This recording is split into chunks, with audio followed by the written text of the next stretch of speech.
own your house, have a couple bucks in the bank. Don't drink. So how are you, man? Good. How are you? Are we recording already? It's already going. It's already going? Oh, Yeah. Man. Yeah. You're going to edit that stuff I said about Persian people out, right? Yeah. Okay, cool. Yeah. But not me asking you. No, definitely not. You're going to leave that part in. Yeah. There we go. Yeah. Does this have an intro or a name? The name is You the name is Grandma's House. Call him Montrealville. This is a Go poster from the French Film Festival in Sacramento. My parents are big fans. Big fans of the French. And you thought it would look nice in the background of... Well, it looks better than the wall. Okay, that's fair. Yeah. The textured wall. I'll agree to that. My least favorite look for a podcast is a textured residential wall. Yeah. Yeah. I mean, one room over, you kind of gave up on what I think is the best version of a podcast, which is just an old couch. Yeah. I agree. Just two white guys and an old couch arguing about which jokes you're allowed to do. I could try it over there, but that's a hard room to light. Is it? Oh, okay, yeah, that because makes it's sense. huge. It just sucks up all the light. Yeah. And I'm working with these 3 lamps. I need to get one of those like light box or a couple of those light box things. Yeah. But yeah, no, they're big fans of the French Film Festival. We're French. Oh, yeah. Yeah. Yeah. Marcel. That makes sense. Yeah. I mean, technically we're from Luxembourg, but no one's ever heard of Luxembourg. Yeah. I feel like I've heard of it. But I thought it was in Germany because of the name. Yeah, but you're like a political person. Yeah. Okay. You know what I mean? Is there a political movement attached to Luxembourg? No, currently? you're just aware of nation states. Like most comedians, you say That's Luxembourg fair. and they're Yeah. like, is that at the mall? Where is that? Yeah. So how are you? Oh, I'm fine, I guess. Yeah? Yeah. Can't really complain. It's a really fake answer.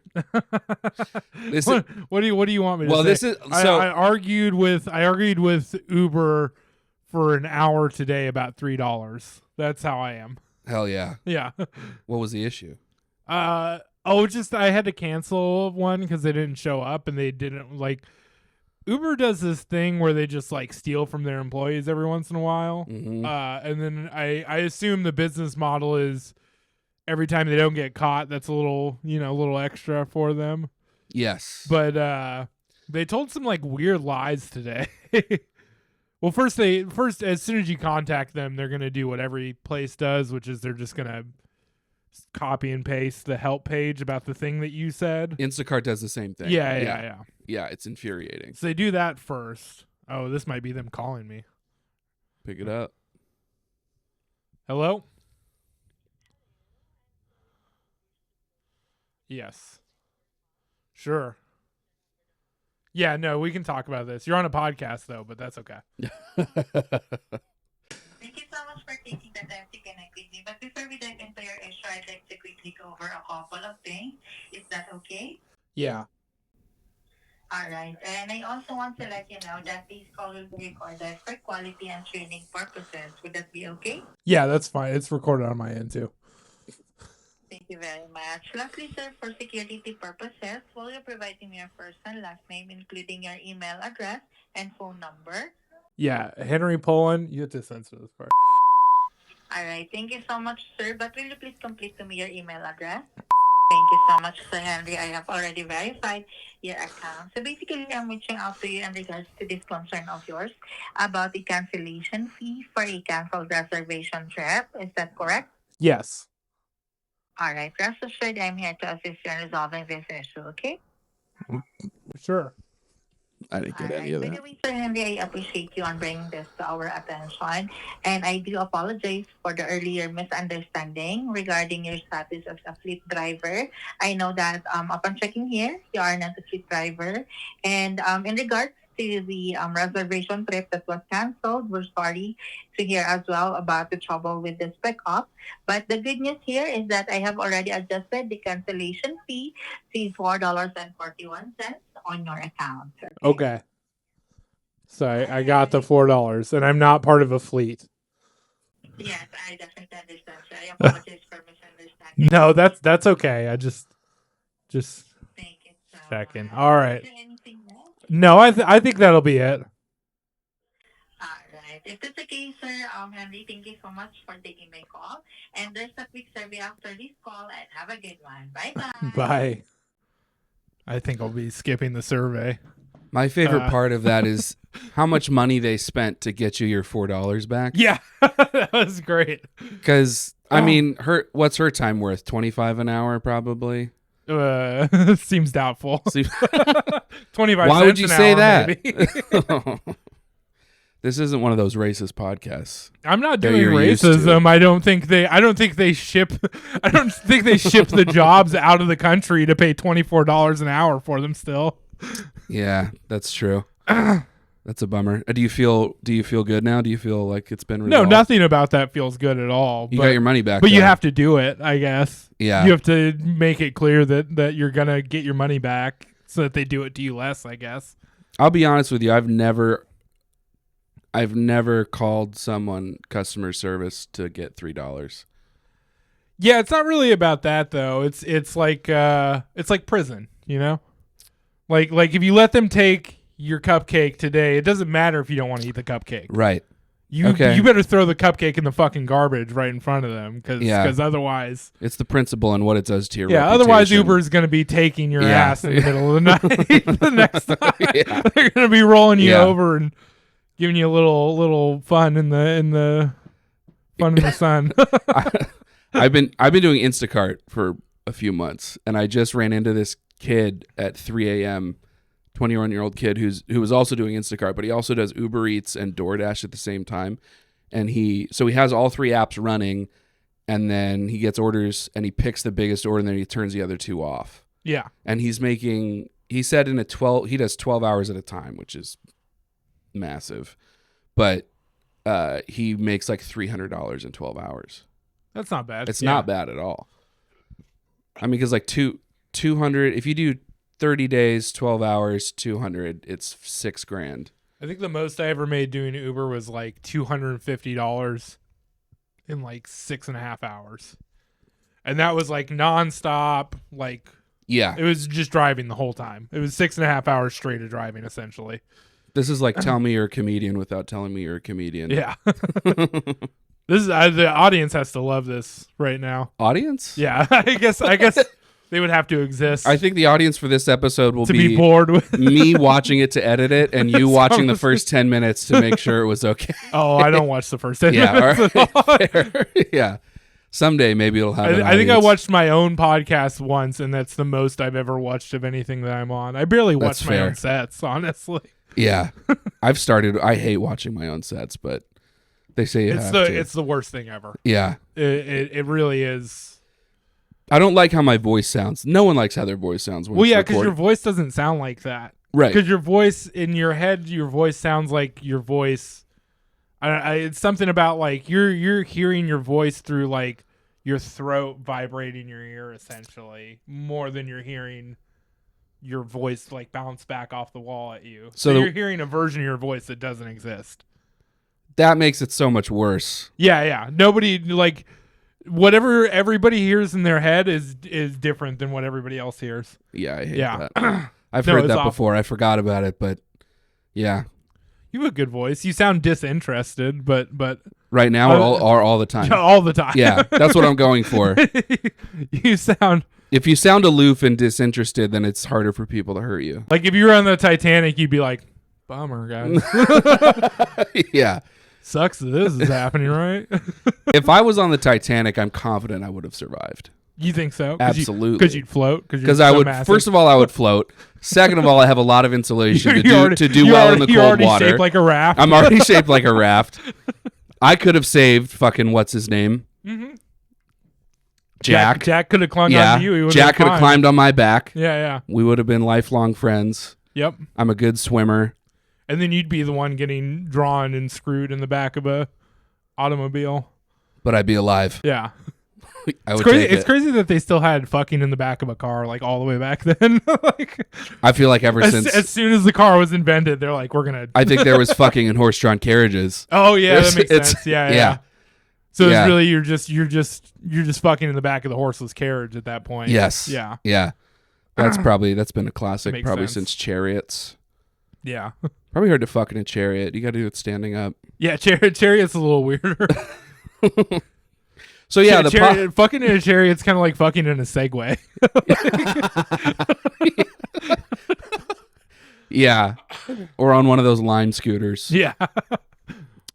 So the podcast is called Grandma's House. Okay. Now that we finished talking about fucking on a Segway. Yeah. That was a segue, by the way. That was a great segue. Yeah, that was. Yeah.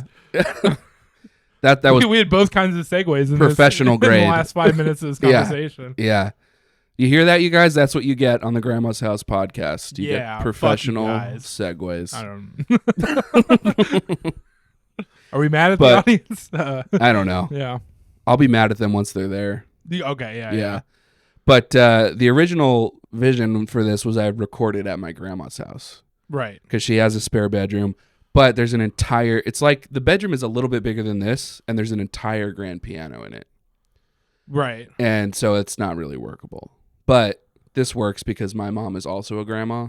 Okay. So so you're I just, can keep the name. you're just in somebody's grandma's house. It's just got to be in someone's grandma's in house. your niece's and nephew's grandma's Yeah. house. Which will get more complicated if I ever have to take this on the road. Your family's already too complicated. Yes. more than one child is very complicated. I'm like, Yeah. yeah. 7 kids is complicated. I date a lot of single moms, and if anybody watches this, they'll probably get mad at me. But I date a lot of single moms, and I have one kid, and sometimes when they have 3 kids, I'm like, I don't really care how hot you are. The ratios. Yeah. I'm not taking 3 to 1. You're not going to be. You're That's not going to crazy. become a father of 4. Yeah. Overnight. That's unfair. I'm barely a father of 1. Father of 2 is like, a lofty goal.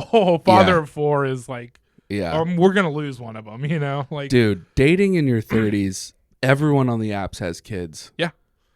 I hate it. yeah, As someone who doesn't have a kid, because we all chose to have a kid by now. did you choose it? Yeah, we chose. You did? Yeah. Oh, okay. All right. I didn't know that. I Yeah. was not chosen. Yeah, my wife said I could come inside, and I chose to listen to her in that one Yeah. moment. Okay. That All was right, yeah. that was actually the only time I ever listened to her in our entire marriage. Yeah. That sounds about right. in that 30 seconds it took to create my son. Yeah. You said your wife, but your ex-wife. Fair. Yeah. Yeah. Yeah. So the podcast isn't like explicitly a comedy podcast. Right. And what I want, we haven't done anything funny yet. so definitely that's not. good. Yeah. And maybe I took a phone call. never. during the first 10 minutes. Yeah. Oh, I'm leaving that in. Yeah. No, I'll that censor stays out your in. That details, stays in. but yeah, like in these conversations, I just like I want to get to know whoever I'm interviewing more. Sure. So I'm curious about That's- you. I have That's a I've- prickly proposition with me. I have a lot of questions. I don't give out a lot of facts, and I tell a lot of jokes That's fair. on purpose. Yeah. Yeah. All right.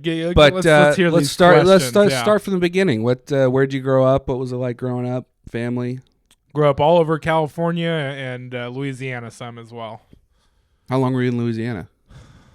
Just like my high school years, basically. Okay. Like end of middle school till like maybe a year or two past when I would have graduated if I hadn't dropped out. Why'd you guys move out there? I moved to live with my dad. Okay. Yeah. And does he have family out there? You still have family out there? Yeah. Okay. You go out to see them? Yeah, he still lives out there. I go out there when I can. I think you went out there in the last year. I remember you. Yeah. Yeah. Okay. Siblings? No siblings. Only child. I knew that. Yeah. Cousins. Lots of cousins. People always ask me what was it like growing up as the oldest of 7, which is a dumb question. Yeah. But I'm going to ask you, what was it like growing up as an only child? What was it like growing up as Yeah. the oldest of one? Yeah. It was pretty cool, I guess. I don't know. What did you like about one it? thing What I'll did you say about envy? being an only child that I've found is we're very fine with solitude to like a point where it's kind of a problem. To a point where like if I stayed in my room for like a week without like I have the master bedroom where I live. Mhm. I have a bathroom there, right? If I put a mini fridge with like enough food Mhm. in my room and I just lived there in there for like a week, wouldn't bother me at all. Really, like wouldn't like I would miss a bunch of stuff. Like I would, But if it was like Mr. Beast was like, oh, do this, I'd be like, fuck it. Yeah. It'd be like a vacation for me, kind of. That makes sense because you didn't have built-in buddies. Yeah, we like love people with solitude. siblings. Yeah. Well, we also have like a better idea of like you don't have privacy in a house of like 2+, basically. Sure. Like it just stops existing. Because I lived with my cousins for a little bit, and that's like 3 kids. Okay. And so I've seen what it's like, and I'm like, I'm good, dude. The only child life is sick, dude. Were you more comfortable with solitude? Did moving to Louisiana at the beginning of high school make you more comfortable with solitude? It seems like it would be isolating. No, I was always like that. Okay. I was like a latchkey kid too, so like you have a lot of time with your thoughts. Yeah. Kind of get used to yourself, I guess. So like that, it's a lot of people aren't comfortable being by themselves and alone with their thoughts. Yeah. But also people who say they are comfortable with that also struggle with loneliness issues like depression and anxiety. Sure. Yeah. Has that been something for you? Yeah, of course. Yeah. But I mean, like, I don't think I have depression and anxiety because I'm cool with being alone. No, I'm not saying it's causative. Yeah. I'm saying that I think I have depression and anxiety because I am aware of how society works in general. Yeah, but I'm saying being comfortable with being alone can make that worse because you don't actively seek out socialization. Yeah, no, like I know, yeah. I have loved ones who are like that. Yeah. Where the ability to have solitude is something that has played directly into other problems. Yeah.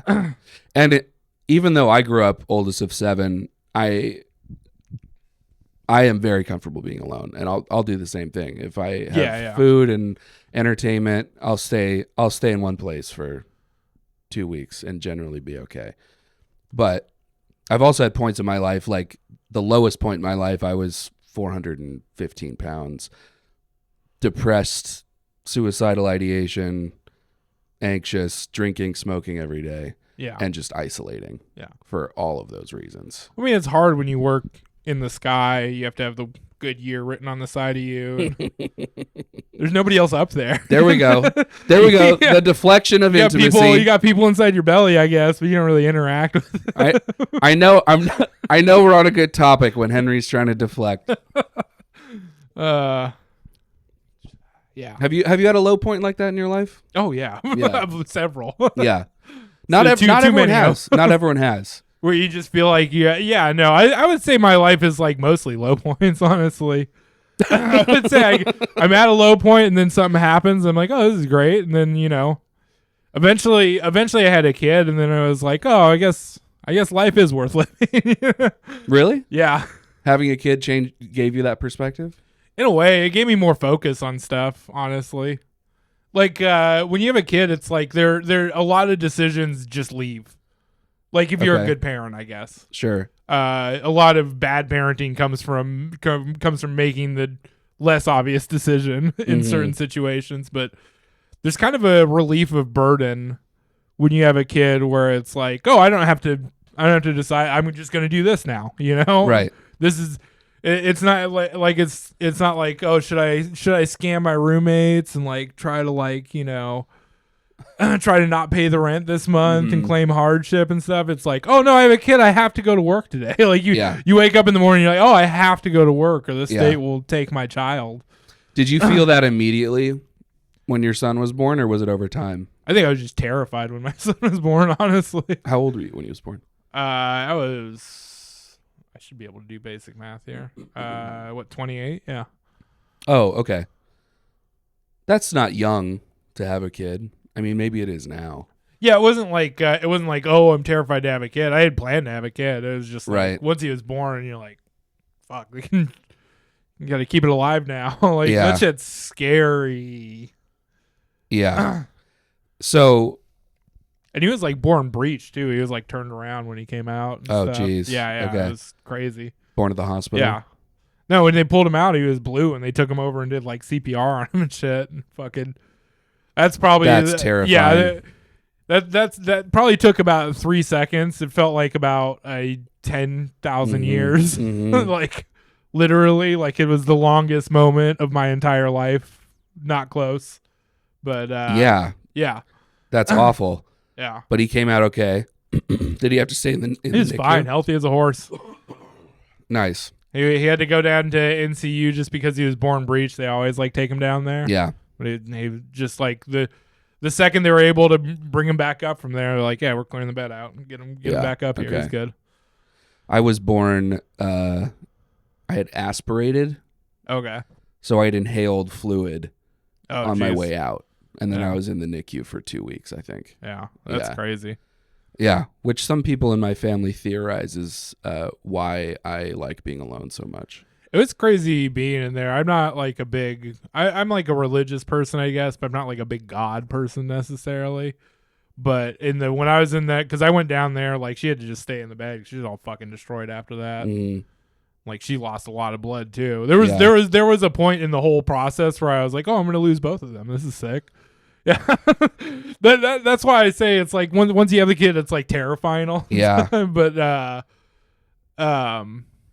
just like being in that room with like the other parents in ICU, and I was like, I kind of like I see. Like if my kid was like desperate right now, I'd be like, God, like let's do this. Yeah. Like I'll bargain. Yeah. Let's go. You know. You're a religious person. You're not a God person. I would never have guessed that. What does that mean? It means I think there's a greater purpose to this. We don't just exist for no specific reason. Okay. But I'm a Buddhist personally, so I just believe that once we die, we just come back again until you can figure out how to get off the wheel of life. Was God a part of your upbringing? Were you a religious family?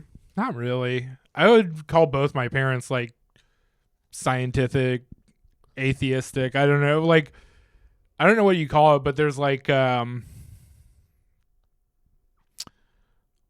big through line of people, I think, in my family. My dad less so because the rest of his family is religious. He's just not religious specifically. Okay.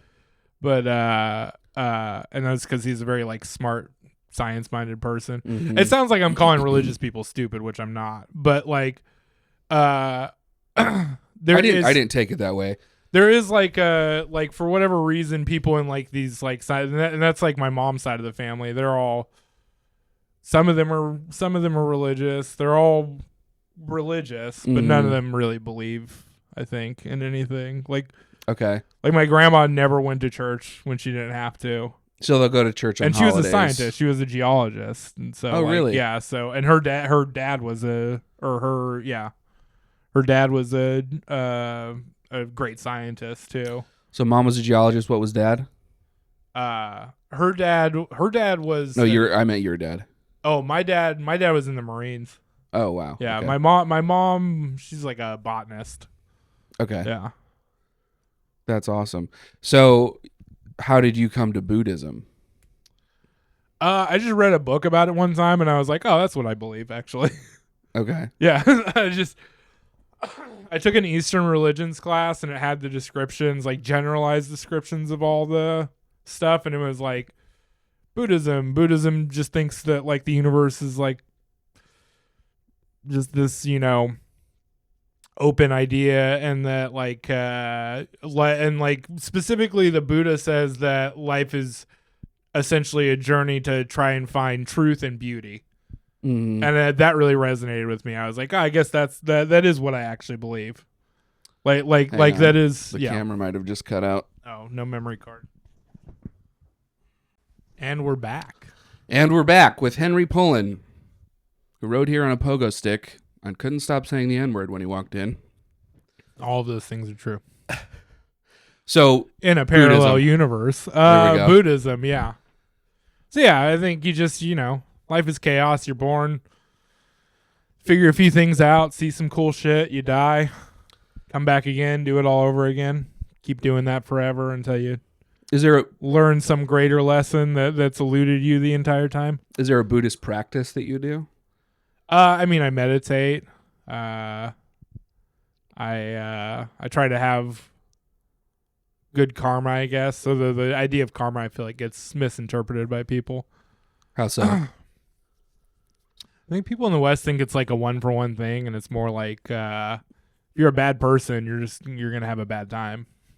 Like, It's not that's as it. transactional. No, it's not. It's not transactional at all. People do things like give a homeless person $5 Right. for good karma. They're like, oh, I'll get that $5 back, and it's like, no, you just feel better about yourself and be less mean to people and have better interpersonal connections. Like, you'll just live a slightly better life because you did this small good thing. Yeah, I literally gave a homeless lady $5 last night, Yeah, and in my head I was like, oh, it'll be good karma. nice. Yeah, but it is good karma. God damn it, the camera's crooked. It's not the only thing that's crooked. Am I right, ladies? There's no one out there.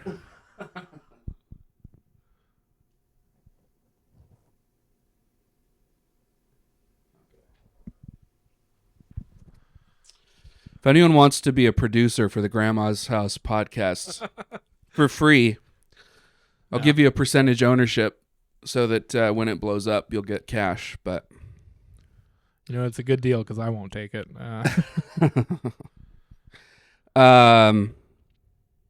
So yeah, Buddhism. I mean, you will get something out of that. You'll be a nicer person, and when It you're a felt nicer good. person, you'll have better stuff in your life. Yeah, Your life will go better.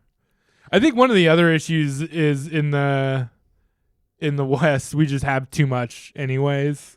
yeah, So like people are like, oh, why don't I get anything? And it's like, I don't know, dude. You have a house. You live in like the best place to be born physically possible. yeah. For what's gonna how much We're- stuff you're gonna have access to, I guess. We're white. Yeah, we're white. Yeah. Easy mode, as they call it. Yeah, easy mode. So your parents weren't religious. You found Buddhism in college. Yeah, essentially. Where'd you go to college?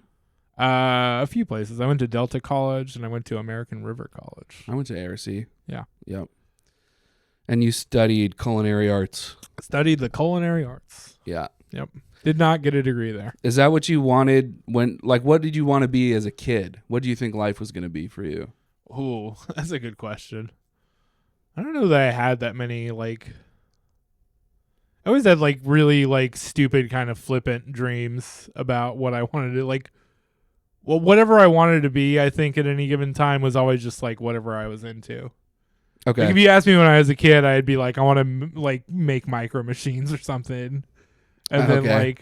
I know at one point I was like, I'm gonna make video games because I was just really into Doom and Duke Nukem, and I thought Yeah. mistakenly I thought because the guys who made Duke Nukem could draw a titty using pixels that they had seen titties. That turned out to not be true. I think at one point in high school, literally my dream was to sell weed to famous people so I could hang out with them at their house. Nice. Which I've met people like that before, and I Yeah. gotta say, it wasn't that bad of a dream, honestly. Achievable. Yeah, it wasn't. Yeah. You just have to have good weed. Those guys not as uncool as you'd think. Yeah. It seems like growing up, dad's a Marine, mom's a scientist, you would feel like you could do anything. Did you have that sense? I think in my generation though, there's a push from all sides, basically, teachers and television and movies and your parents and everybody was just you can be anything, and it's at some point, if you're a realist, you're just if everybody can be anything, then that's kind of a nobody can problem. be anything. Yeah. Then that's completely meaningless.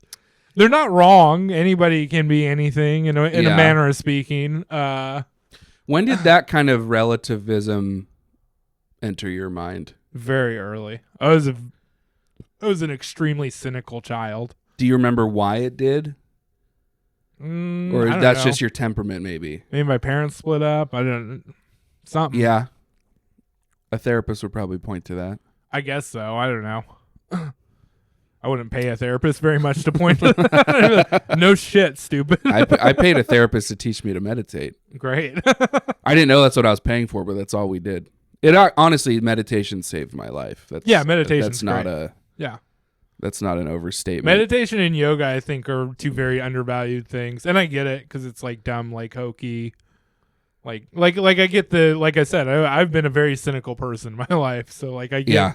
cynicism towards that kind of thing, but One thing is like stretching, like your quality of life like goes down so much as you get older, especially if you're like a big dude.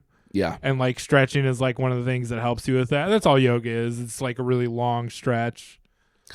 I didn't realize until I got into mindfulness meditation specifically that it is a physiological thing, maybe even more so than a mental thing. Yeah. Because, I mean, I went to therapy because I was mentally unable to control myself. Like I was having panic attacks all the time, suicidal ideation, which was freaking me out because I didn't understand, like, my thoughts are not me. Like that thought comes in and it can leave, right? You know? Well, because all of society is designed for you to move in this sort of like downhill motion where it's like, I have to wake up, I have to get in my car, I have to go to my job, I have to go home, I have to go on a dating app, I have to seek fulfillment from the television, I have to eat something, I have to go to bed now. Yeah. It's already fucking 12:30, you know? And like, it's kind of crazy if you think about it, like you're so panicked. Like the average person is so panicked in their everyday life. And it has like such negative consequences on everything to where like you're really just doing it like you're piloting this human bodysuit that has its own shit that it needs to deal with. You're using it to drive a car. You're doing that probably like 10 hours a week on average at least, you know. Which should be more terrifying. You're going 65 miles an hour. You could be killed at any moment. It's like one of the number one ways to die. But instead of like, you know, you just keep moving forward. And so that's what meditation is all about, is just like stop and just be aware of reality. Yeah. And what it gave me the ability to do was to recognize when my thoughts were racing and getting out of control. So number one, to be able to prevent a panic attack. But number two, if I couldn't prevent the panic attack, it gave me the ability to get out of it, because my routine was a mindfulness routine, which involved the first thing I would do is like tense and relax each muscle group in my body, and then breathe in and breathe out saying my mantra. Yeah. And that's it. But what that train my body to be able to do was switch from parasympathetic fight or flight. Switch from parasympathetic to sympathetic nervous system like that. Right. Because all I would have to do mid panic attack is a couple of breaths in and out saying the mantra, and my body already knew what to do. Well, because most panic attacks, the first 7 seconds of the panic attack is whatever you were worrying, like, you know, I'm not making enough money and I'm gonna die soon, whatever, you know. That's like the first, and then like the next like 30 minutes of it is just you doubling down on the concept that you're now having a panic attack. Yes. like the rest of the time you're just like, I'm having a panic attack, and that's what's keeping the panic attack going. Yeah, and for me there was a lot of like health anxiety involved because I was 400 pounds. So it was like, I'm having a panic attack, but maybe it's a heart attack. They have the same symptoms, or maybe it's going to turn into a heart attack because my heart rate is racing right now. Like, it was that kind of stuff. But yeah, so meditation saved my life. But I want to go back to something you said at the beginning. The cool thing about a heart attack is you can like, so in order to prevent like a heart attack, right, you can like do like yoga every day. You can eat really good, right? And like you can do like all this stuff and like breathing and like mindfulness exercises. You could do all that your entire life and never like smoke a cigarette or anything. You could still just have a heart attack. Yeah, I know. Yeah. You could still totally just have a heart attack and die from it. It was that logic that made me think, I'll just smoke cigarettes. Yeah. Because you can get lung cancer without smoking cigarettes. Yep. Thanks to guys like us. Hell yeah. All right. What I wanted to go back to, what's our next segue? Well, so back to relativism, because you said something, I think we were starting to talk about God and religion, and you said something along the lines of your dad wasn't very religious because he was a smart guy. Sure. And that's a bad way of putting it, but yeah. No, but I understand what you were trying to say. He was well read. He was into like historical, or he is well read. He's into like historical stuff and like sci-fi and all that. Yeah. And I don't know. I never asked him how he specifically came to that conclusion, but yeah, all through my childhood, he was just like, yeah, there's no, don't worry about that stuff. You'll just be worms one day. Yeah. But I've noticed, and I'm wondering if your dad would fall into this category, and I know that you fall into this category. There tends to be people who are participants and people who are observers.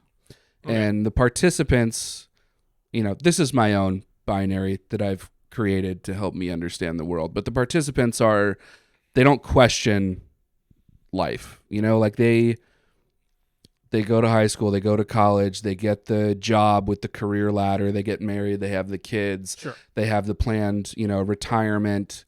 It's all what you're supposed to do. They're participating, and that's a good thing. But then there are people who I think we all maybe start there, but then you can get kicked out of it by traumatic events. And I feel, having been divorced and even before that, like, I've been kicked out of being a participant.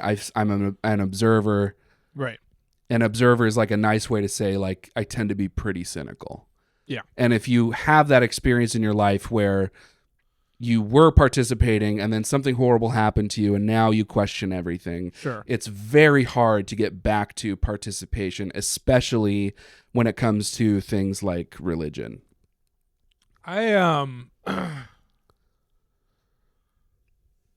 think I was never gonna do that. I can remember there is a point where like everything changed for me. The Iraq War specifically. We're not gonna get into that, but yeah, essentially. And 2003. How old were you in 2003? No, not that Iraq War. The other one. Oh, okay. All right. The first one. Oh, I see. I guess okay. the Kuwait, all right. I got you. The Kuwait War. I got you. Yeah. But I can remember before that, and it's like I was already weird as fuck. Okay. Like my favorite movie was this movie my parents shouldn't have bought me about like it's like The Adventures of Moby Dick. It's like the darkest thing you've ever seen for like children, dude. I've never seen it. It's so crazy. It's like young Moby Dick, but like everything that all the challenges that he has to deal with are just terrifying. Yeah. Like at one point they have to go under an oil slick and they have to like hold their breath because they can't come up, and like one of the whales dies because they go up in the oil and shit. And it's like, Jesus, that's terrifying. Yeah. That was my favorite movie, and my other favorite movie was this movie by this guy Will Vinton, who did the California Raisins. Okay. He did like claymation movies, and it's called The Adventures of Mark Twain, and I found out that one's also very terrifying. Like literally, I forgot that was like my favorite movie when I was a kid, and I saw a random clip on YouTube that was like, check out this terrifying scene in this children's movie, and I was like, oh, that was my favorite movie when I was a kid. So you definitely already had those tendencies. Yeah, I was there already. Yeah, for sure. Okay. Yeah. Are you dating now? Like in my life, that's what I'm thinking about a lot. Is like I'm divorced passively. now. Yeah. I'm talking to non-binary bitches that slide in my DMs about my memes. Basically, that's nice. That's what I've been doing, and very passively, and in a way that like. I think the scariest thing to me right now is the idea of having sex with another person. Just like I get that.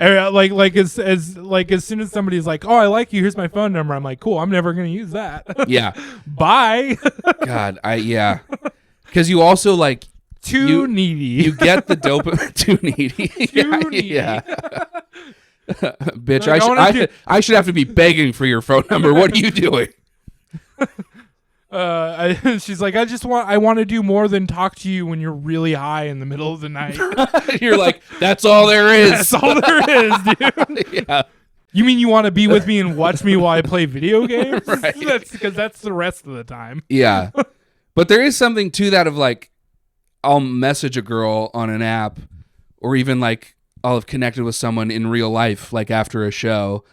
And just the dopamine hit that I get from the messages is like enough. Right. And yeah. it's like, where you're like, I don't need to. It's like I don't need to suffer the humiliation of dating. The possibility. I got the best thing possible. The possibility is there. Yeah. And then the thought of like having to change, because if having to like adjust my life around another person. Well, it's again. all the best parts of hooking up, right? Yeah, there's validation, and then later on, you get to tell your friends. You get to be like, I could have fucked her. You Yeah. know?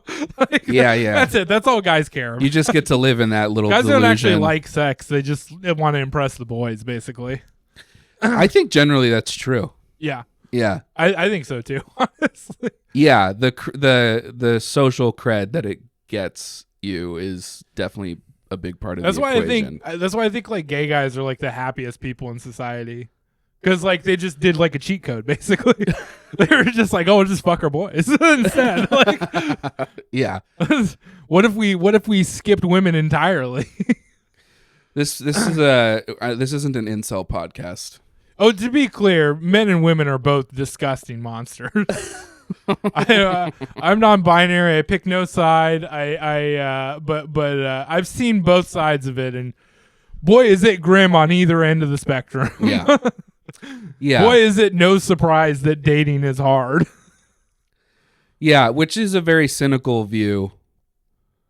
But it's like, I think I agree with it because it's like life is suffering, and people, the more people suffer, the worse they become most of the time. To me, I think there's a reason it's called getting lucky. Yeah. Because you got to have a little bit of luck in the equation.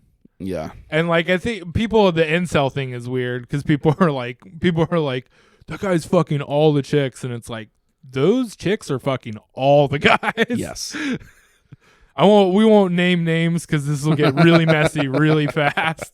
But I know several guys who fuck all the chicks. Yeah. And they all fuck the same chicks as each other. I know those guys. They've all fucked the same 5 women. Yeah. Yeah. Some I assume simultaneously, but I don't want to, Yeah, we're getting off track. Yeah, we are getting off track. When was the last time you cried in front of someone? When was the last? Oh, that's a good question. Probably the last time I watched like a sad movie with my kid. What movie was it? It could have been anything. If there's like Okay. a good enough, like, I don't know, like I'm so sappy now that I'm a dad. Like if there's like a good enough message in something, and I have my kid with me, Yeah. or it just has to do with like being a father or being a parent, I'll start bawling. Yeah. Yeah. But what about like in conversation with someone, not for a movie? Because I tear up in movies too. I think that's just part of getting older and losing your testosterone. Oh, that's a good question. Probably in like an argument with somebody. I don't know. Because I'll let you. I can go first and buy you some time. Yeah. The last time that I cried in front of somebody was we spread my grandpa's ashes. I want to say that was last summer. No. And we have this tradition in our family where there's this place called Max and Dome, which someone back generations in our family used to own and raise their cattle. Right. And it's this big granite dome. Cattle. Yeah. Literally cows, okay? Cattle. I don't know what Henry's trying to say. But it's Yeah, the H is silent in the cattle that they had.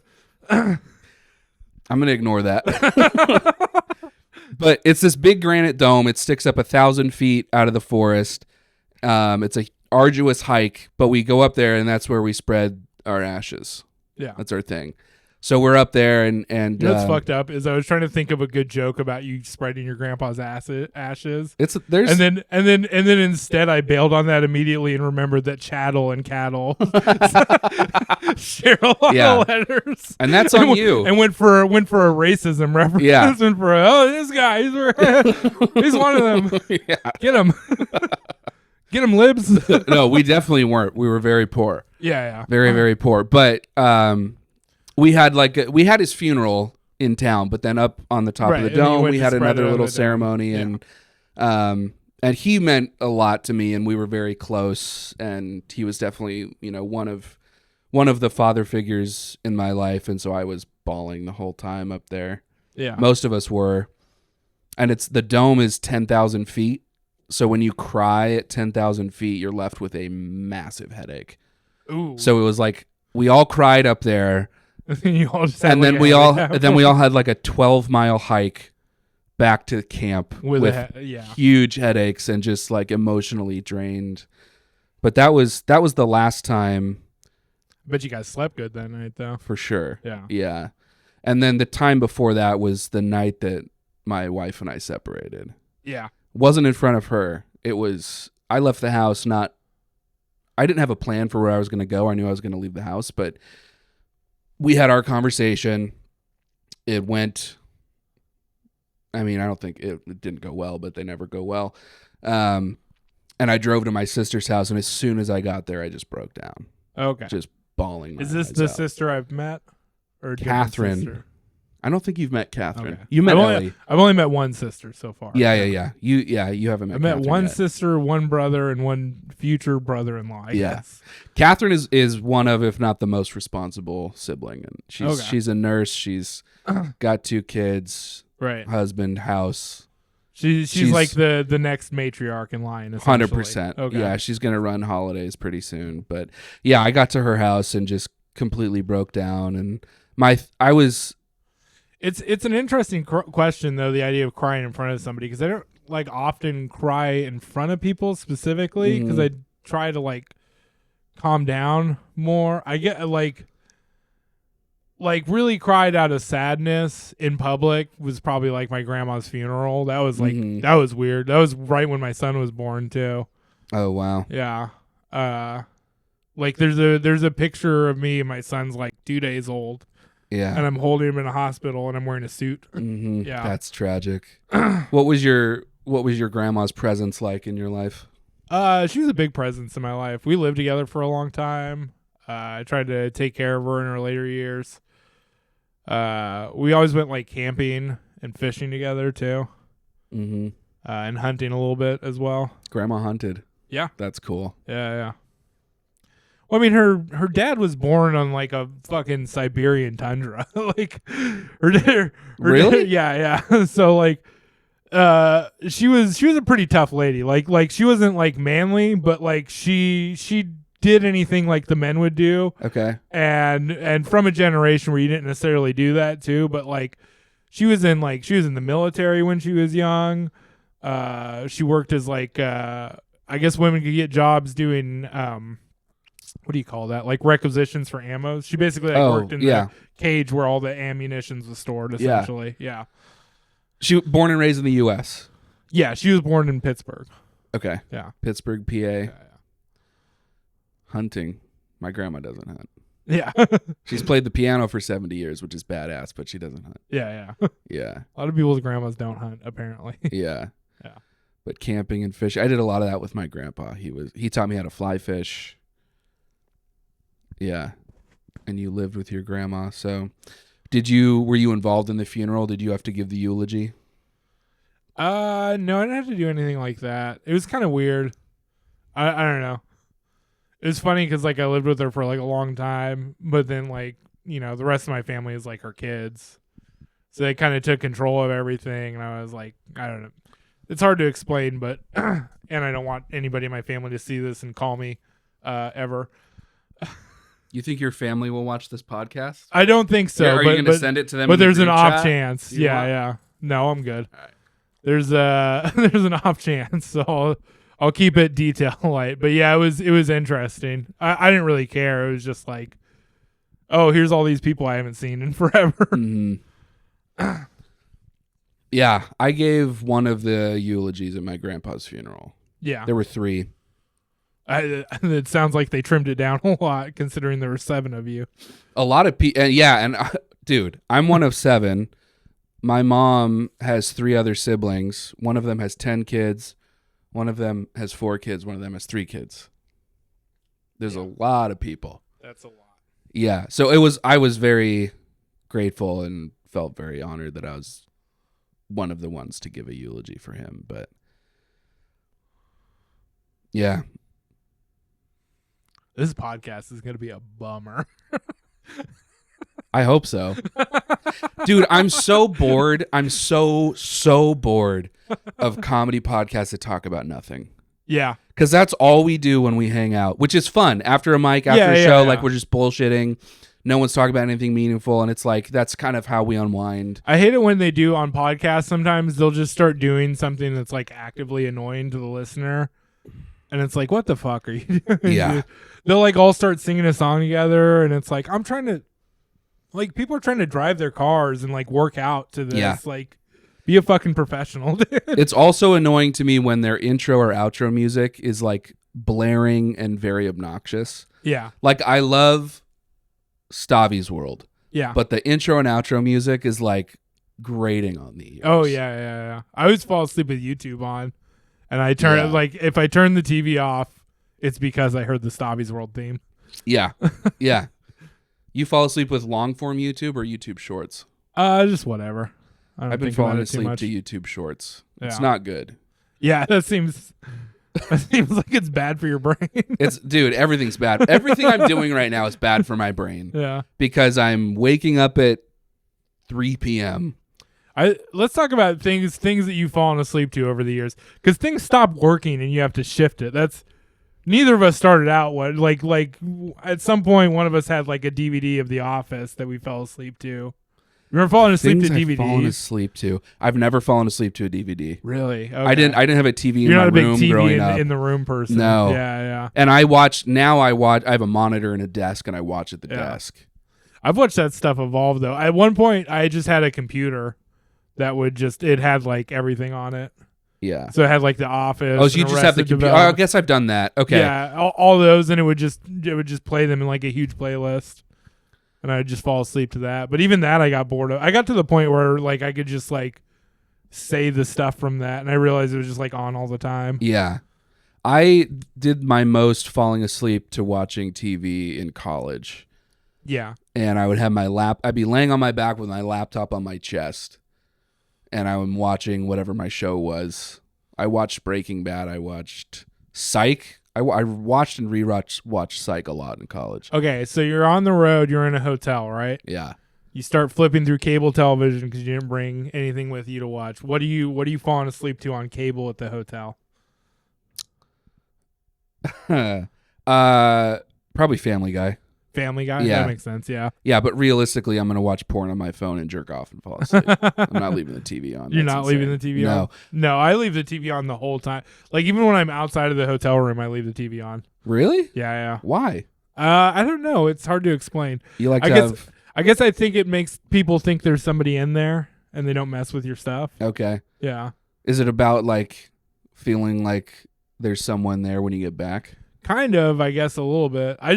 Nowadays I just put it on MLB Network though, because it's like 24 hours, and I get home really late a lot. If I'm in a hotel, it's like for a gig a lot of the time. So I get home at like 1 a.m, and it's like right before the shit turns into infomercials. Look at this guy. it's- He's in hotels for gigs. I haven't been in a can't hotel fall for a asleep to gig bad yet. television. That's the weird thing. Like if a slap chop commercial comes on, I'm like, I have to go find something Yeah. now to fall asleep to. But realistically, falling asleep to television is horrible for your Oh brain. yeah, it's super bad And horrible for your sleep. I've had good sleep routines before where it's like I'm not on my phone an hour before I fall asleep. I'm drinking like sleepy time tea and I'm reading a book. Mm-hmm. And I would love to get back to that. But realistically, I'll never get back to that. Yeah, if I need sleep, I just take 2 edibles and a melatonin and have fitful sleep. I've taken melatonin twice and I hated it. Yeah. Because it puts you to sleep quick, but then I felt like I didn't sleep very well. You know what's fucked up about melatonin is it puts you to sleep. Like, you fall asleep really fast. You sleep through the whole night. You feel okay in the morning. But on melatonin, for some reason, you remember, and it's very uncomfortable every time you wake up. Yeah, that was my experience. Because you wake up all through the night whenever you're sleeping. Yeah. You just don't remember it. But whenever you take melatonin, I'm like distinctly remember all the times that I wake up. Yeah. Yeah. What do you wish people knew about you that you don't show when you're hanging out with comics? Well, that's an interesting question.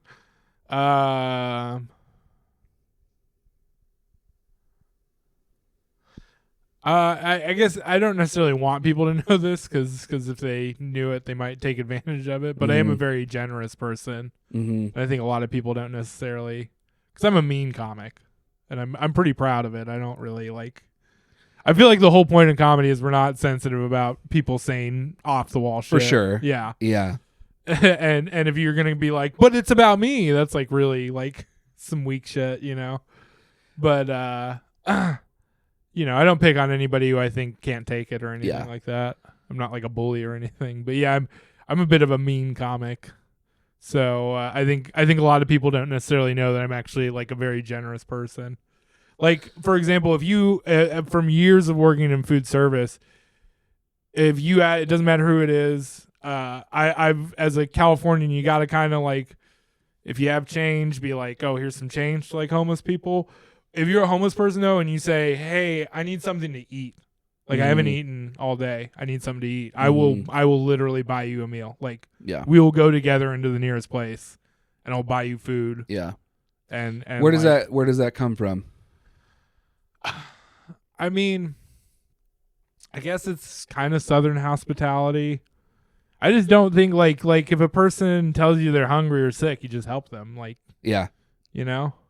Well, it's very Christ-like. It gets complicated in California and in other places, I guess, because there's like, you know, Reagan emptied all the mental hospitals, and then everybody's on fentanyl too because of the crazy opioid crisis we had, which dovetailed out of other drug crises we had. But so yeah, there's some danger implicit in the idea of helping people. But for the most part, it's just, you know, I don't know, like I wouldn't watch somebody like stab somebody to death without doing something about it. Yeah. So why would I watch somebody starve to death? Because I was just like, no, you can't have food right in front of McDonald's. Yeah. Well, I had plenty of money in my bank account, you know. So is it fair to say you enjoy taking care of people who you care about?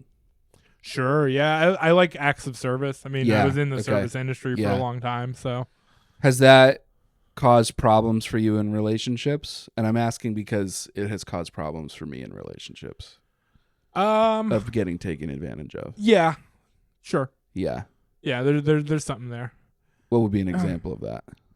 I think I have a lot of friends where I've done, like, you know, they were in a crisis, and I just showed up, you know, like they couldn't get a hold of anybody else, and you know, maybe we're not the best of friends or whatever, we haven't known each other for a long time, but I feel like I've had a few like more than a few people where I've showed up at a time in their life when their life was like falling apart and just hung out with them and like spent time with them. And I think I've probably been invited to fewer of my friends' weddings than most people. Like I never get invited to anyone's wedding. That feels incongruent on its face. It does, but why do you think that is? I don't know. I honestly love not being invited to I'm weddings. not that friend, I guess. I'm not a weddings guy. Yeah, it is like a terrible financial burden. Yeah. It never happened to me, and then like one of my good friends like invited me to his wedding. I was very touched, and I didn't have the money to participate in that in any way, shape, or form. I didn't have the money to drive to Lodi where it was. I went to the bachelor party and ended up owing my friend like money. Yeah, like a different friend. I very much identify with generosity. I am a giving person, and I like to take care of people. Acts of service is a big thing for me, and I think it sounds like a good thing, but there's also self-centered reasons why I like doing that. Sure, you get stuff out of it. You get stuff out of it. You get to be the guy. Yeah, I love being the guy. Oh yeah. If I can help you with a problem, if I can pay for your meal or plane ticket or whatever, I get something out of that. Yeah, and it's been difficult because like that happens in comedy all the time where you're just like, I'm gonna give this person a ride. Yeah, and it's like, not really. You're not just giving them a ride, you know. Right. Especially if they're a headliner. And with comedy, that's kind of like expected. That's part of the evolution of your growth, is being the chauffeur. Yeah. But if you're ever going to be a middle, it means you got to drive a headliner around. Yes. Yeah. But it also comes with like, what I was going to say is I've worked in tech for for the last 12 years. And I've been at points in my career where I was making a lot of money. Yeah. And I love, it was a good time to know me because I would pay for everything and I loved doing that. And now I'm in comedy, self-employed, Yeah. poor. Yeah. But I am also very happy and much happier than I ever was in tech. Well, there's a comic. I won't go into who it is. If you know him, you know him. But there's a comic who's like filthy rich, like filthy rich, and they'll buy meals for a lot of people. They'll do a lot of. They've let people like stay in their house and stuff. But one thing they do have is they have limitations. Yeah, they're not just buying. They'll invite you to the meal if they're going to buy you a meal. Right. They're gonna tell you when you have to leave if they let you stay with them. You know? And I think that you have to, when you have resources, you have to have boundaries. For sure. And boundaries has always been hard for me. But right now, it's like I can't be the guy financially, which is difficult for me because I've been that guy. No, for so if long. I had $1 million, I would give bums $20 until I was broke, essentially. Yeah. And for whatever reason, like it's buy all my friends a house and it's realize out of the goodness of your heart. Costs a lot of money. It's out of the goodness of your heart, but it's also because you need something from that. Sure. So for you, what is it that you need from that? This is gonna sound like I'm trying to make myself sound altruistic, but I've never thought of you that way. it really comes down to like I just want things to be better. Mm-hmm. I think there's like a slow process of improvement that happens with humans. And if you're gifted with any kind of like intelligence or reason or wisdom, you can see that and you have to contribute to it. And the fact that there are people who contribute negatively or don't contribute to it doesn't really make it not your job to like do something to make the world a better place, I guess is the thing that people always say. Yeah. You want to close that door? Pest control is here. Oh, cool. This house has fleas. Oh, fuck you. They're not up here. They're in 2 rooms downstairs. Dog fleas or cat fleas? Dog fleas. Yeah. Yeah, so pest control is here to I don't know. Dog fleas I couldn't give a shit less about. Cat fleas, fuck cat fleas. Are you a cat guy? The thing about cat fleas versus dog fleas is dog fleas are dog fleas. Mm-hmm. You put the collar on the dog, you put the thing in its neck, Mm-hmm. fleas all die, they're gone. You give your dog a shampoo, Yeah. vacuum, Yeah.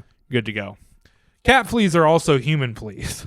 Oh, really? Yeah. I did not know that. Cat fleas will sustain themselves off of just like human skin flakes and like they'll bite you and shit too.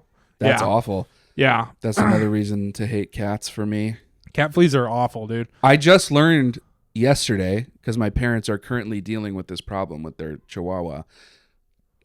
Dog fleas have evolved to no longer be vulnerable to the I forget what the medication is. What's the biggest flea medication for dogs? I don't remember. Whatever it's called, they've evolved Yeah. past that.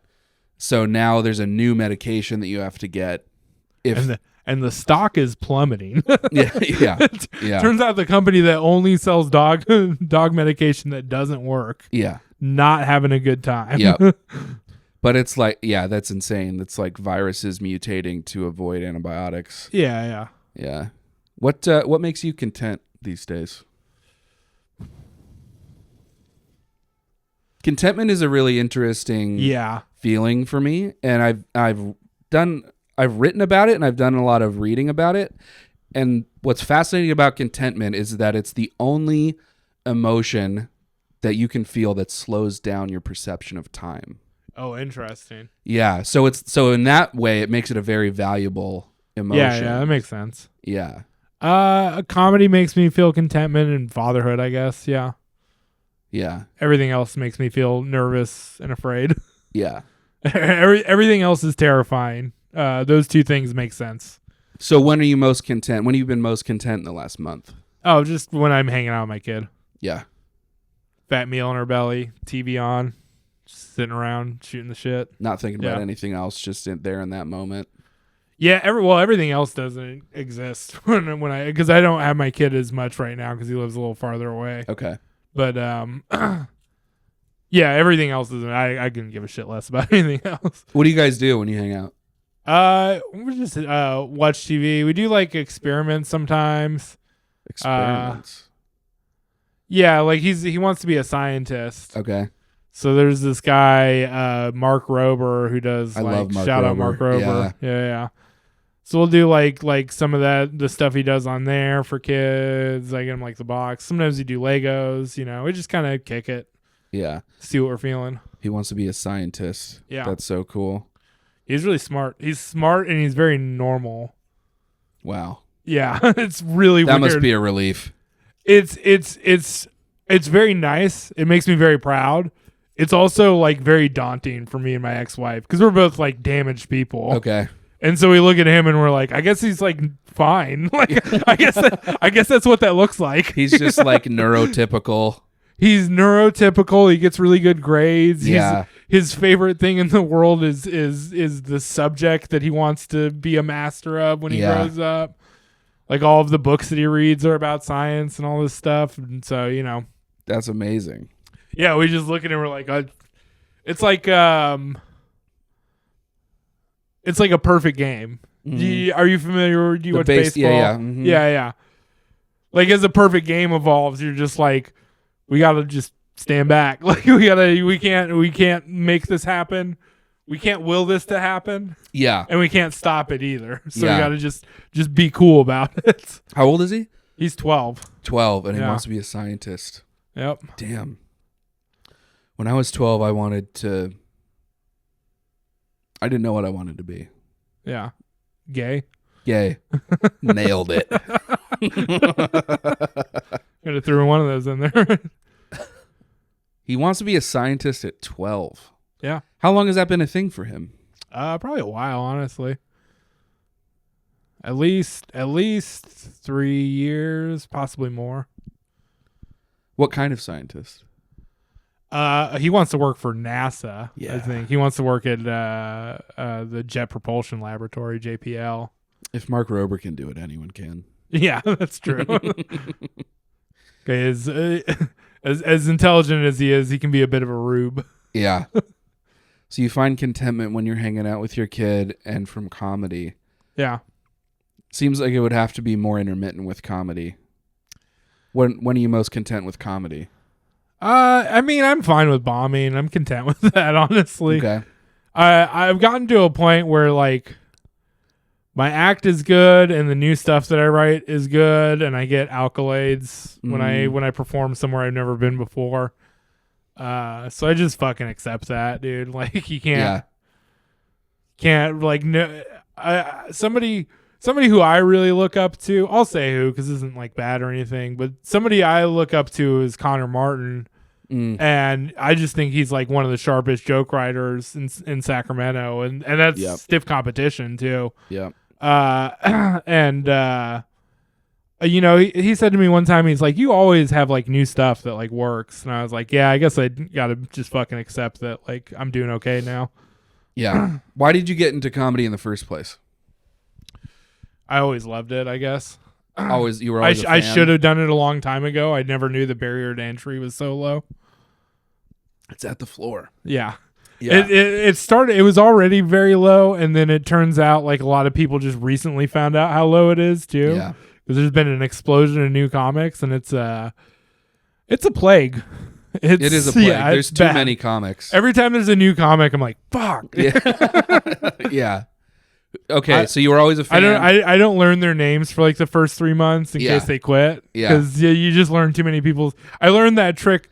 I worked at there's a kitchen in Sacramento that's really hard to work for and has high expectations. And the first couple of days I was working there, one of the wait staff, I would try to tell her my name, and she was like, I don't learn you guys' name until you've been here for 3 months. And I was like, that seems rude. And she was like, 5 people quit this week, dude. And I was like, okay, actually, that's pretty fair. Which Denny's was this? Yeah. the one by the homeless encampment on Richards. Perfect. Yeah. Yeah, I'm bad with names anyways. Yeah. So they don't stick in my head unless it's not people gonna are sticking happen around anyways, for 6 yeah. months. Yeah. Who were you a fan of before you got into comedy? Who were your comedians? Louis C.K. And then I found out about the awful things that he did, and I continued to watch his stuff, but stopped telling people that I did. Yep. Aziz Ansari, and he also same. No. Aziz is a big influence. Louis Black. I've heard you talk about Sam Talent. Sam Talent. Were you aware of him before you got into comedy? Yeah. Okay. I was aware of Sam Talent. Yeah. And so when you got into comedy, you've been in it for how long? 6 years. 6 now. years. Yeah. Were you trying to emulate those guys when you started? A few times. I stopped and started doing that a bunch of times, and then eventually, I guess, people, when you do comedy, I don't know if people talk about this anymore, but people, they try to find their voice or whatever. Yeah. That's like a real thing. People definitely talk about it. I talk about it. And so like once I found my voice, I stopped looking at those guys like that, but I still like treat it kind of academically when I watch their stuff. Like I'm thinking about what they're doing. Yeah. And why. I've only been in it a year and a half, but I have noticed that it has changed. In a way, it's changed my ability to enjoy someone's special. Sure, yeah. Because now I'm looking at it. It's harder. I'm just analyzing it the whole time, which is also enjoyable, but it's a different enjoyment. I don't get to just participate in it anymore. I'm an observer now. I like Zach Reinhardt for that, because Zach Reinhardt does like really short, like quippy jokes. Okay. So you don't really need, your brain kind of shuts off from analyzing it, and like you do get like really good laughs out of it, I think. He's one of the few. Mike Fellows introduced him to me, and he has a lot of good albums. Okay. I don't know either of those names. So I'll have to Boatload of Jokes. Okay. Very good album. Me and Kathy listened to Boatload of Jokes, and she kept pausing it to ask me what words meant during it. She kept being like, "What is this?" It's the only time I ever felt like I could beat an Asian woman in a spelling bee. Yeah. Was that car ride. Kathy was I did a Comedy Oakland show a few days ago, and she was on the show. Yeah. She didn't close it out. She was featuring her. No one was featuring. We all did fucking 12 minutes or something, but very, very funny. When you started 6 years ago, what, looking back on it, what do you wish you had done differently? I wish I had done comedy in Sacramento. Oh, where'd you start? The first year that I did it, I would sneak out to other cities to do it. I didn't want to be seen. Oh, doing it. There was a humiliation factor to it. Okay. I'm not one of those guys who gets all fucking, chubbed up. Sure. When somebody humiliates me, it's actually a very traumatizing experience every time I'm humiliated. That feels like something that you don't want people to know. Not that you shouldn't have said it, but that you are a sensitive person. Oh, I don't care about that. Yeah, I am a sensitive person. Yeah. Me too. Here's the thing, and this is how I recover from it, is by being mean once again. Yeah. I am a very sensitive person. Most people don't know it, because most people that we know are not that deep and don't really... And not that empathetic. Yeah. I don't really give a shit about what's going on with them. Yeah. Yeah. So you went out to different cities, and why do you think that held you back? Because I should have just done it here. I would have known all these people longer. Yeah, you would have started building relationships sooner. Yeah. And then I didn't, obviously I couldn't know that the pandemic was going to happen, but essentially when I tried to take the plunge. Oh, yeah. So 6 years ago was 2019. I got divorced and the pandemic happened and I lost my job all at the same time. Yeah. Yeah. That's a classic. On my birthday, actually. Hell yeah. Wait, which one happened on your birthday? I won't. Yeah, March 11th. I guess you can look it up, so I won't fucking. March 11th, the NBA shut down. Yeah. So I left work. That was surreal. Yeah. We had to. The game was about to start, so we had to do evacuation procedures for the entire arena because they were like, we canceled all basketball games. Yeah. What game was it? I don't remember who was playing. I remember. Here's what I remember about that day. I remember walking through the halls and seeing people crying Yeah. because they didn't know whether or not they were going to have a job. And because we were in the kitchen, we had to go man up and go put everything away. Oh, you were at the kitchen in Golden Yeah, One. yeah. Oh, sick. My brother was at that game. He had the same experience. Oh, nice. Yeah, had to leave the arena. Yeah, that was a wild one. So that was March 11th, and then March 12th was my birthday. Okay. And so on my birthday, I woke up, and my soon-to-be ex-wife was like, "Hey, you can't stay here if you don't have a job." And I was like, "That's pretty fair, actually." We were already in the process at that point, and so when she said that, I was like, "Yeah, that makes a lot of sense. I wouldn't want to fucking be stuck, doing that if I were you either." Yeah, that shit sucks. The first day that I was separated from my wife was my birthday. By the way, amazing call on her part, because there were people who murdered each other because they had to like stay with somebody they were like going through a divorce with. Yeah. Oh, that would be a nightmare. Yeah. Shelter in place with someone you're going through a divorce with. No, that was the best course of action. Oh my God. Yeah. Yeah. All right. So you started... But yeah, that was a wild time. And yeah, then I moved to Broadway and I was like, I'm gonna do this comedy theater Stab right by my house all the time. Stab was my first Sacramento open mic. Yeah, that was my home club for a while. Yeah.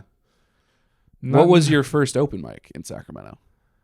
It was Vince's Restaurante. Hell yeah. Yeah. Good old Vince's. That's rad. I went to Vince's Restaurante.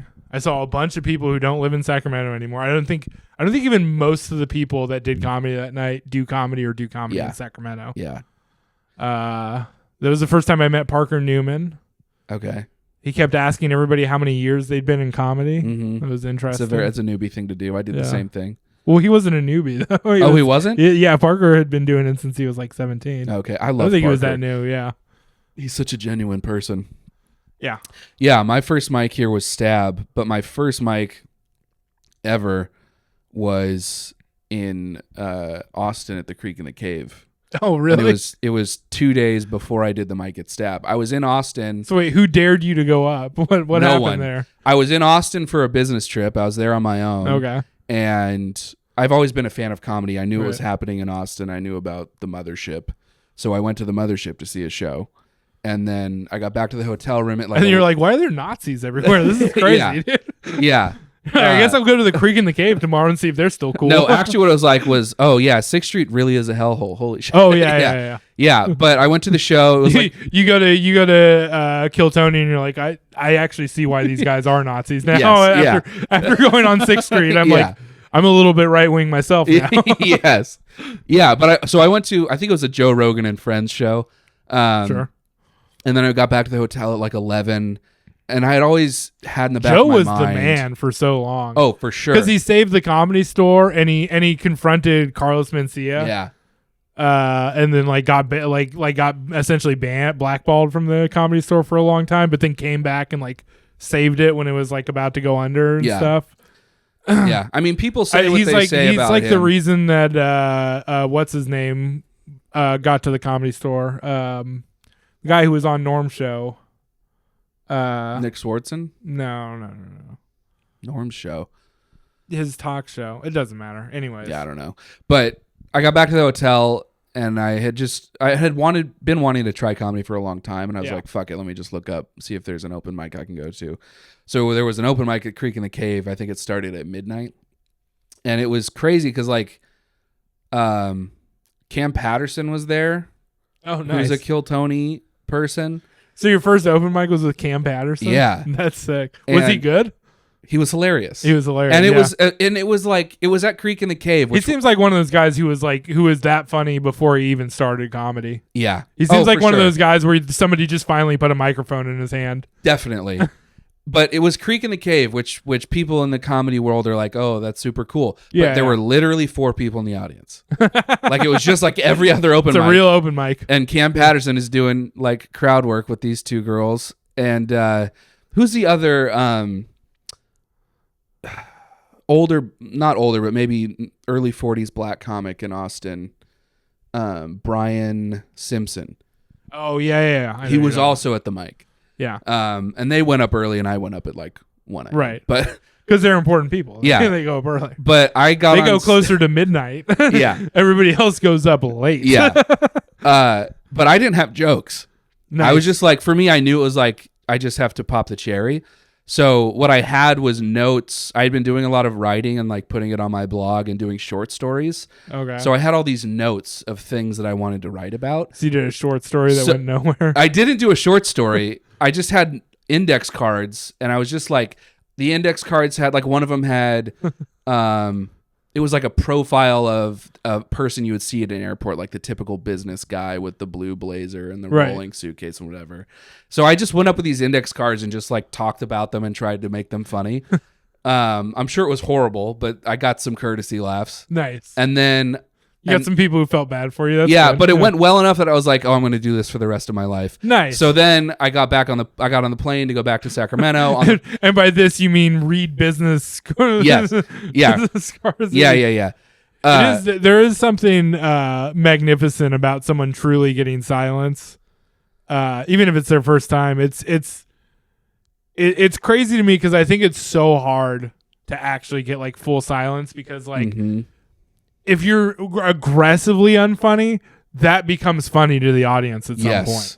Like at some point, the audience will just laugh at how ridiculous it is what you're doing. Yeah. Which creates monsters. Yeah. But I got on the plane and then I was like, I'm gonna write jokes, and then I landed in Sacramento and went straight to Stab. Nice. And like I think I stopped at Target because I needed clean clothes, so I like got clothes at Target. I think the first time I saw you, I thought you had. It's so hard not to name names because that's my usual modus operandi. I thought you had taken a comedy class, and I was like, "Oh, it's one of these fucking people." Because you looked like the kind of person who would take a comedy class for sure. Yeah, yeah. I think a lot of people who start older. I was 33 when I started. End up taking a class. Yeah. So I just thought you had like graduated from like a comedy spot class and stuck with it for a long time. Yeah. No, I didn't do a class. Why did you think I'd taken a class? I don't know, because you looked like you took a. You look like just the vibe. Yeah, I'm trying so hard not to say anything mean here because I can't. I don't. Well, you preface this by saying I don't qualify to teach a class. There's nothing wrong with taking a class. Gotcha. Yeah. Class to do. I don't want to poo-poo the idea because I do think there's value to it, but it is it is mocked somewhat in the community. Sure. Yeah. The idea of taking a class. I still haven't taken a class. Yeah. The idea of going to school at all is pretty. I love going to school. Negative towards doing comedy. For a long time, I thought I was going to be a lawyer. Yeah. I took the LSAT. I didn't take the LSAT. I did practice tests and I was studying for it. And then I was like, no, I'm going to be a professor. I'm going to get a PhD. You took the LSAT down and broke the chair. Nice. Gotta sneak a joke in this podcast every once in a while. Do you remember? Before the audience fucking shoots themselves. Do you remember any of your first jokes that you started out with? Yeah, kind of. I remember I had a joke. What was it? Oh God, that's gonna kill me. I can buy you some time because I remember my. No, I remember it now. Okay.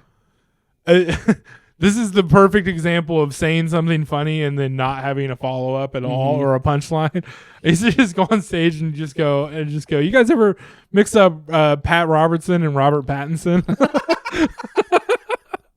And that was it. Yeah, that was the end of the joke. It's a funny concept, but the fact that it just went nowhere like immediately. Yeah. I had a lot of my first jokes were about being fat. Yeah. And one of them I think I did this at my first Stab open mic, was like talking about when you're a big guy, people come up to you in public and ask you if you played football. Yeah. And I was like, that's just as rude as asking your black friend if he played a sport professionally. And it would get laughs and it would get groans. Yeah. Not bad. And then I was like, why would you ever think that a fat guy would play a sport with a locker room? Yeah. That's kind of a non sequitur. That's a non sequitur, yeah. But yeah, it's funny looking back at those jokes. Even just a year and a half in, it's like, oh, wow, those were horrible. Yeah, I never looked back. As soon as I stopped doing that joke, I was like, I I gotta rewrite my jokes every 3 months. Yeah. That was bad. Are you someone who do you love your material, or do you just do a show with the material you hate the least? I think of it like an employee. I love it when it does good for me, and I'm mad at it when it does bad for me. And I need it to change when it does bad for me. So you're a capitalist at heart. Yeah, exactly. Yeah. I need the jokes to do a task. Yeah. Because I'm not okay with doing okay. Right. That's something that's always been in me. Even when the best I could do was okay, I was still like, this isn't good enough yet. I like that way of looking at the jokes because I hate all my stuff. And the ones I do are the ones I hate the least. Nowhere do I hate a joke more than when I have to put together a set like 30 minutes before. Yeah. Like doing long time in a place that has people in it. I only ever put together my sets 30 minutes before. Then as soon as I do like an opener and it hits and I get like half the room and there's a lot of people in there right away. Yeah. It's all downhill from there. Yeah.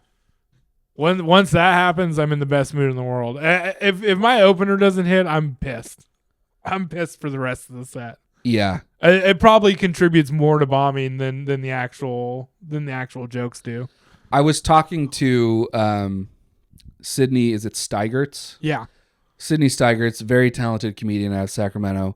I was talking to her last night. We did the Jacqueline, and we were just talking shop. And she said that one thing that she started doing early on was she switched her opener. She had a new opener for every show. Yeah. She forced herself to do that, which I thought was brilliant because, first of all, you don't end up a good idea. relying on the joke, but then you also have to write jokes that are strong enough to be the opener. Yeah. So like, I'm definitely going to start doing that. And I've heard like similar advice from like Kyrie, and he said like, just try switching your opener and your closer. Yeah, I do. I don't do that for my act very much. Really? But I don't. I never do my opener unless there's a crowd and I want to like keep them like there are certain mics. So when it's a mic, right? I'll never do my opener unless I want to like keep the crowd there. Then I'll do like an opener material and then do new shit. Yeah. But that's just a service to the room. That's not like right. I'm not going like, does the opener still work? Like I'm like, all right, I got to crack them open and make sure these guys stay and everybody else gets some audience time. Yeah.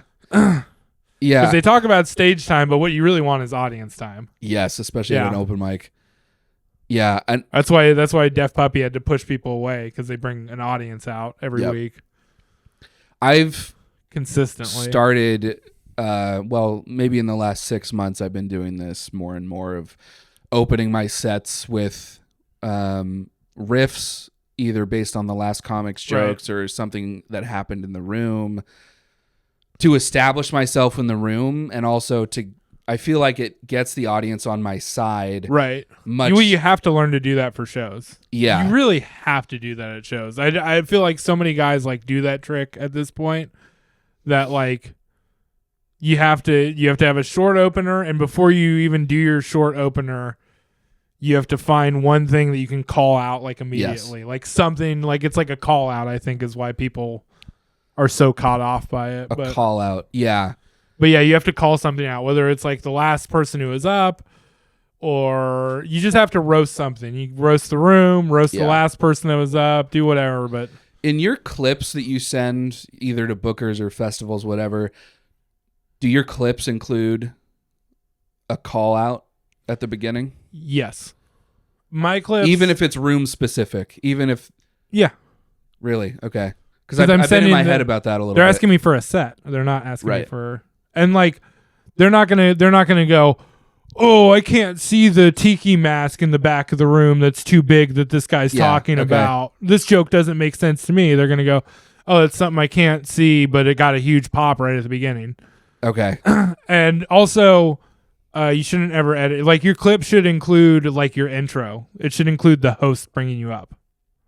Oh, that's a good tip. Okay. Not if they have like a long-winded, not like a joke from them, but like it tells them that you're not just picking the best 5-minute chunk from a 30-minute set that where you bombed.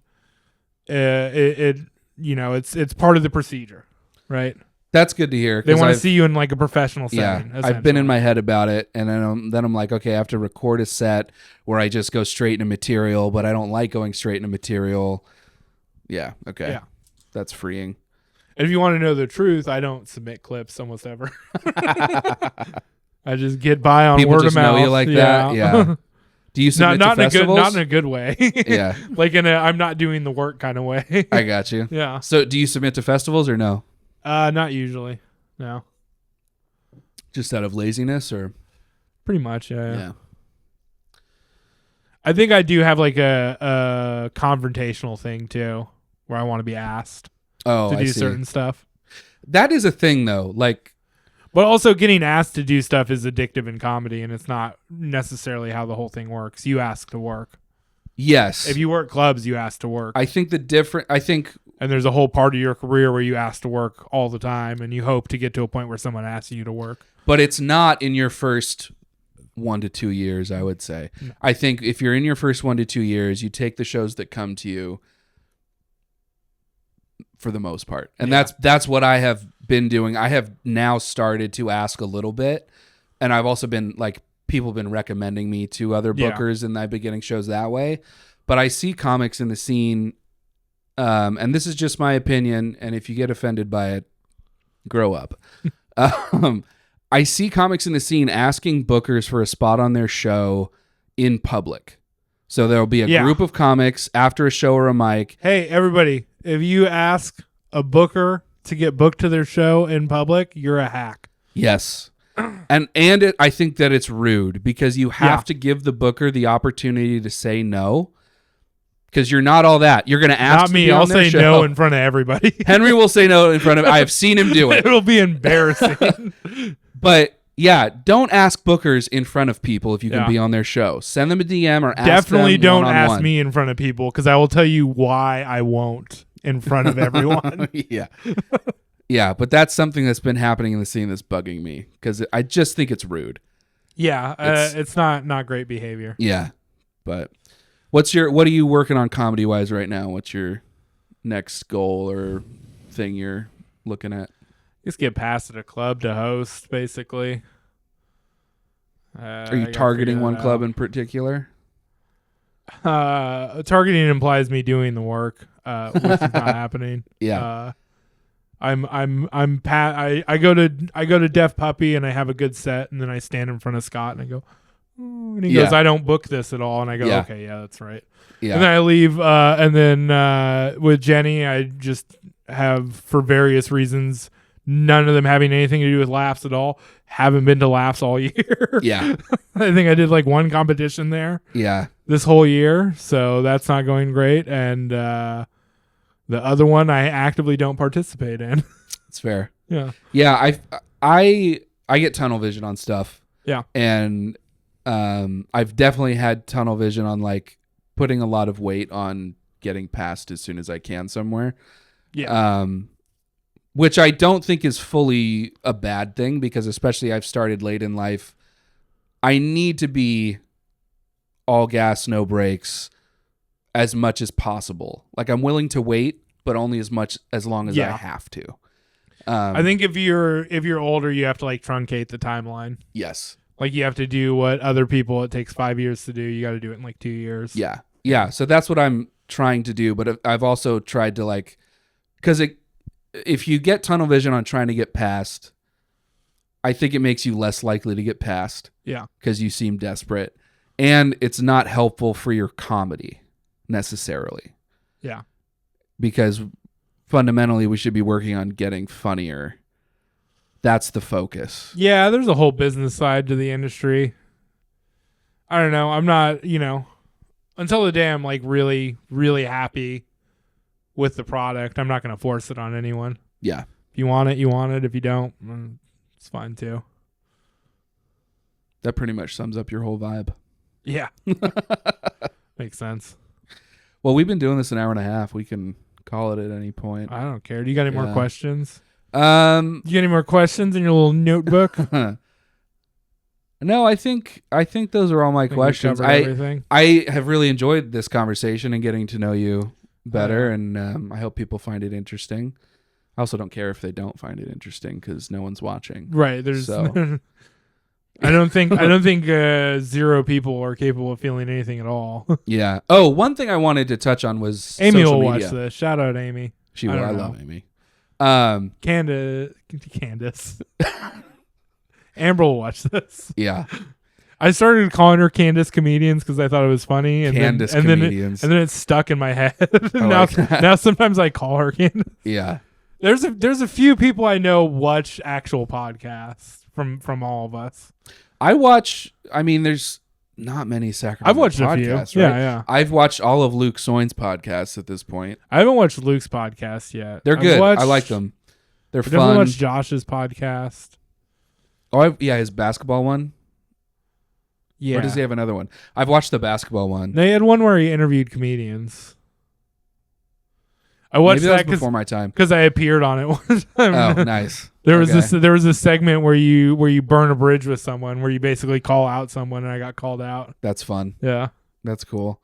I wanted to ask you about your thoughts on social media strategy as a comedian, particularly in the context of ostensibly our goal is to become a headliner who sells tickets on the road. And it feels like in order to do that now, you have to have a social media following. I think the best thing you can get out of social media is maybe one day you can host for like some influencer that doesn't have 30 minutes while they do 45 minutes of terrible comedy, and then convince them to let you open for them on the road. I don't think that's true. I value the live experience. I think that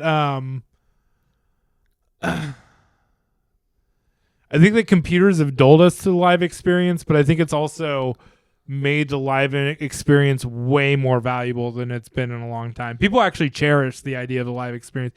People are more inclined. There's been like a huge uptick in people just wanting, in dating specifically, in people just going out to bars trying to meet people to get away from the apps, basically. Yeah. To get away from the homogenized, computerized, steal your data product that's just in your face all the time. And that's all Reels is. Reels is just another thing. Like maybe they'll buy tickets to your show if they see you do crowd work where you call some lady fat in the front row or whatever. Right. But so fair to say you don't. It's not the goal. My that's not my goal. You don't want to post clips. I don't have an issue with it. I just don't think it's. I think it's another thing where you just put it out into the void and hope it catches. Yeah.